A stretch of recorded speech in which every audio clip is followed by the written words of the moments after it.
BUMN. Beras itu ya punya nilai yang sangat strategis.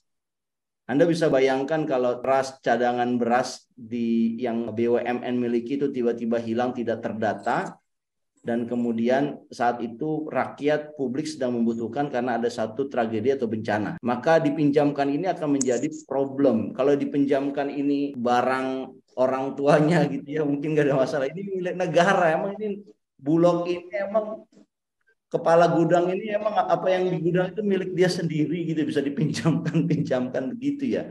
Dan saya kira ini menunjukkan ya Bro Eko ya, tidak ada yang namanya tata kelola yang baik ya. Ini terkuak ya.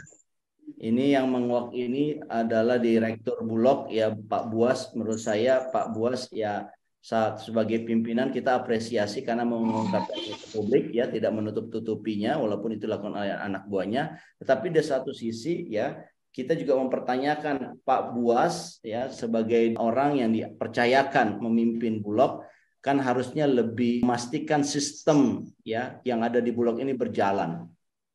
Dan saya kira yang terjadi ini kan di daerah Sulawesi Selatan, di daerah Pinrang ya.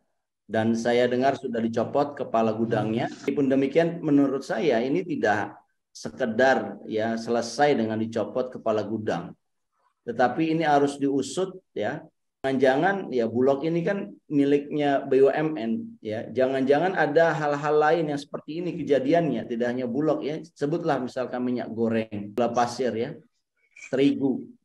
Jangan-jangan ini kayak begini hanya seperti fenomena gunung es, kelihatan di pucuknya kecil, Pak, tapi di dalam permukaan lautnya itu begitu luas ya dan sudah sistemik.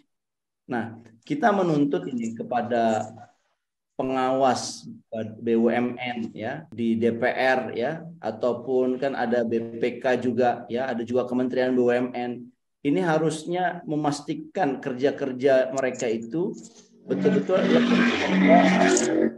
yang menjaga aset-aset negara, baik itu aset di kementerian lembaga ataupun aset yang ada di BUMN. Ini jangan sampai ya kayak begini ini cuma sekedar dipinjam dikembalikan selesai gitu ya, tidak dipermasalahkan. Menurut saya kita harus mulai membiasakan diri pimpinan tertinggi di Bulog itu mengakui dia ada unsur kelalaian dan kemudian dia punya satu skema kerja untuk memastikan kelalaian ini tidak terjadi berulang.